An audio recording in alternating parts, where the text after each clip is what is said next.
매일 성경 묵상을 돕는 해설 가이드입니다. 안녕하세요. 묵상 코치입니다.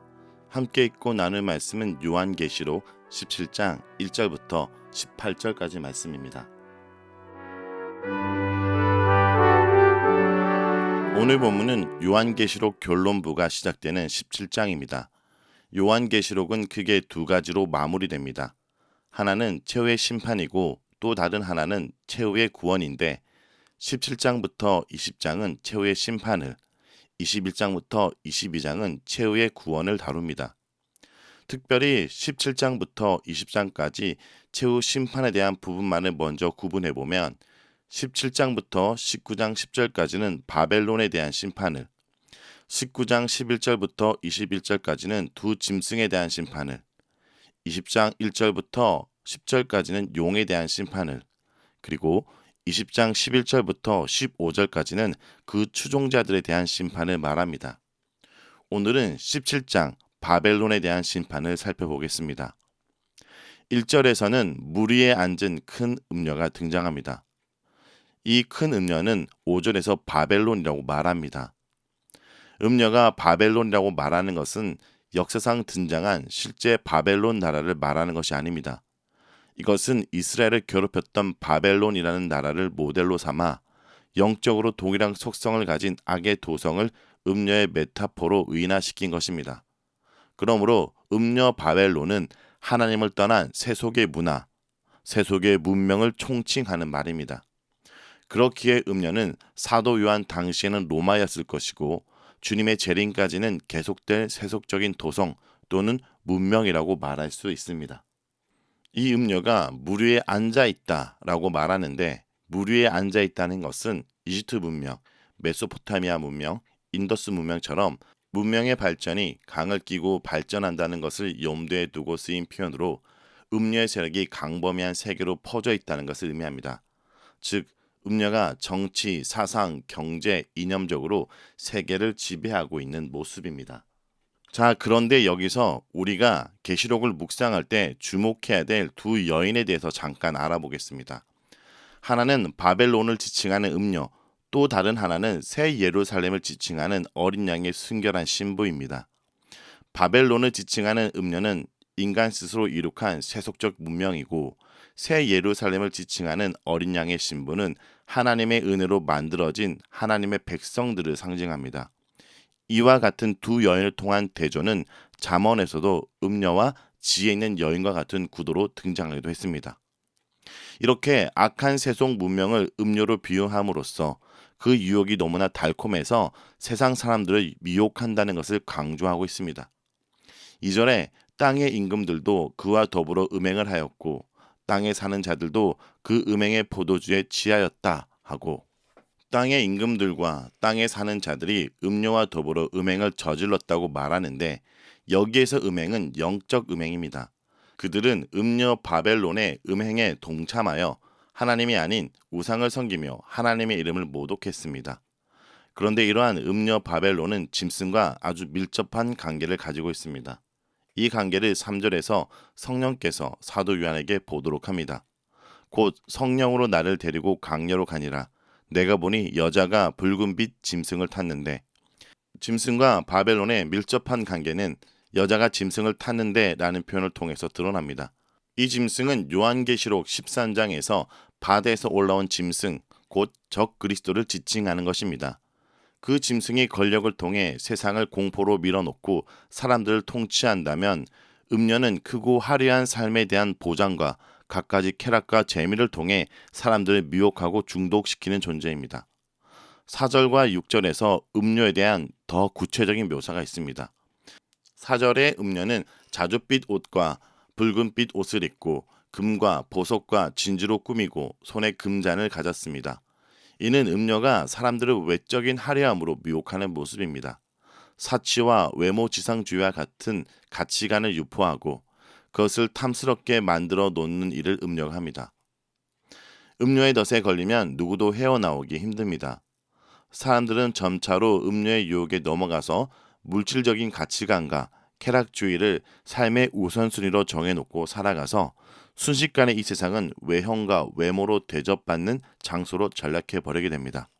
음녀의 복장은 화려하고 고생해 보여도 본질상 흉한 모습으로 창녀를 흉내낼 뿐입니다. 5절에 음녀 이마에 큰 바벨론, 땅의 음녀들과 가증한 것들의 어미라고 기록되어 있습니다. 여기서 크다는 것은 그 영향력과 악명이 얼마나 큰지를 나타내는 것입니다. 6절에서 이 여자가 성도들의 피와 예수의 증인들의 피에 취했다라고 말합니다. 이것은 성도들의 피를 흘리게 했다는 것을 말하고 있습니다. 그리고 7절부터 15절까지는 이어서 이 음녀가 타고 있는 짐승에 대해서 설명을 합니다. 이 짐승은 8절에 전에 있다가 지금은 없으나 장차 무적행으로부터 올라와 멸망으로 들어갈 자니 라고 말합니다. 결국은 이 짐승은 멸망으로 들어갈 존재인데 문제는 사람들의 반응입니다. 사람들이 그 짐승을 보고 놀랄 것이라고 얘기합니다. 죽은 줄 알았던 짐승이 다시 나타났기 때문입니다. 이전에 있었다가 지금 없으나 장차 나올 짐승을 보고 놀랍게 여기리라 라고 8절에 이렇게 언급되어 있습니다.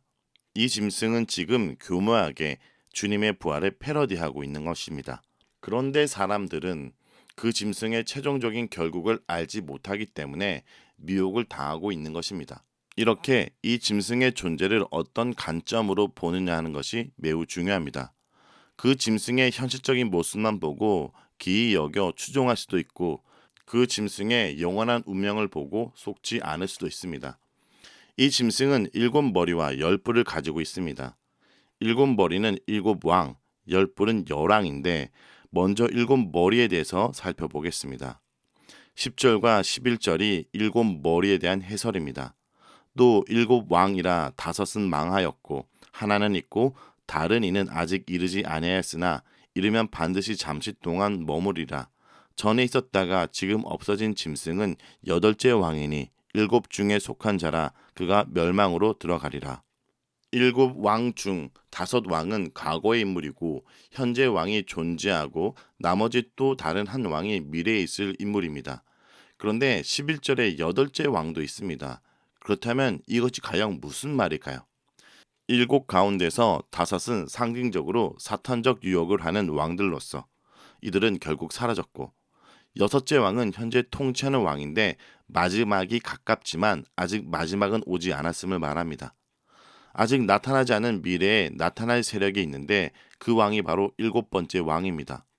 그러나 미래에 올 이 왕도 얼마 동안 있다가 사라질 것입니다. 짐승 자체는 8째 왕인데 그 8째는 본래 7 중 하나가 다시 등장하는 것이라고 말합니다. 그러나 이 짐승 또한 중요한 것은 멸망으로 들어갈 자라고 말합니다. 12절과 13절은 이제 10뿔에 대해서 말하는데 10뿔은 문자적인 뜻으로 숫자 10이라기보다는 짐승을 따르는 많은 연합군입니다. 이 10과 넷은 세상 전체를 포괄하는 숫자로 앞에도 쓰였습니다. 여기서도 마찬가지로 이 짐승이 10뿔을 가졌다는 것은 온 땅의 왕들의 건세를 장악하고 있음을 보여줍니다. 그렇지만 이것도 한동안입니다. 14절은 이제 열왕과 연합된 짐승의 세력들이 어린 양과 전쟁을 하게 되는 것을 말합니다. 하지만 결과는 뻔합니다.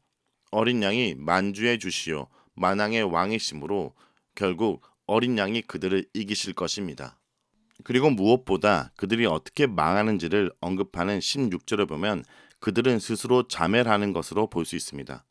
내가 본 바 이 10뿔과 짐승은 음녀를 미워하여 망하게도 하고 벌거벗게도 하고 그의 살을 먹고 불로 아주 사르니라. 구약에서 하나님은 종종 악한 세력을 징벌하기 위해서 또 다른 악한 세력을 들어 사용하시는데 바로 그와 같은 예로 볼 수 있습니다. 자, 여기까지 내용을 조금 더 쉽게 정리하면 큰 음녀, 큰 성, 바벨론으로 상징할 수 있는 세속 왕 문명은 힘을 가지고 세상을 장악하고 그 화려함과 음행을 사람들 취하게 만들고 우상 숭배하도록 하고 다른 왕을 연합하여 하나님 나라에 도전하지만 결국 그 또한 영원하지 않고 멸망한다는 것을 말합니다. 바벨론이 영원하지 않고 로마 제국이 영원하지 않고 이 세상 어떤 건세도 영원할 수 없다고 멸망한다고 말하는 것입니다. 자, 여기까지가 17장 1절부터 18절까지 내용입니다. 우리는 이 본문을 통해서 무엇을 묵상하고 적용해야 될까요? 첫째, 세상 허물을 이길 힘은 오직 주님께 있다는 것을 기억해야 됩니다. 순간적인 성공, 쾌락, 화려함을 위하여 영원한 것을 희생시키지 말고 살아야 합니다. 주님을 주인으로 모시고 사는 삶만이 모든 소유를 다 팔아서라도 취할 만한 가치가 있는 영원한 것입니다. 둘째, 음란의 시대에 거룩한 안목을 가져야 합니다. 성령님은 요한을 데리고 강야로 가서 큰 음료 바벨론이 받을 최후의 심판을 보여주며 눈에 보이는 세상 권력의 실상과 한계를 깨닫게 하십니다. 붉은 짐승을 탄 큰 음료 바벨론은 전 세계를 지배하며 하나님을 대적하는 체제와 문명을 구축하고 창조주 하나님의 이름을 모독하고 막강한 권력을 행사하며 예수를 믿고 전하는 성도를 핍박하지만 결국 그들은 어린 양과 더불어 싸워 패망하고 맙니다. 오늘도 주님 편에 거룩한 안목을 가지고 죄와 악을 분별하며 어린 양과 더불어 승리하는 삶을 살길 간절히 기도합니다.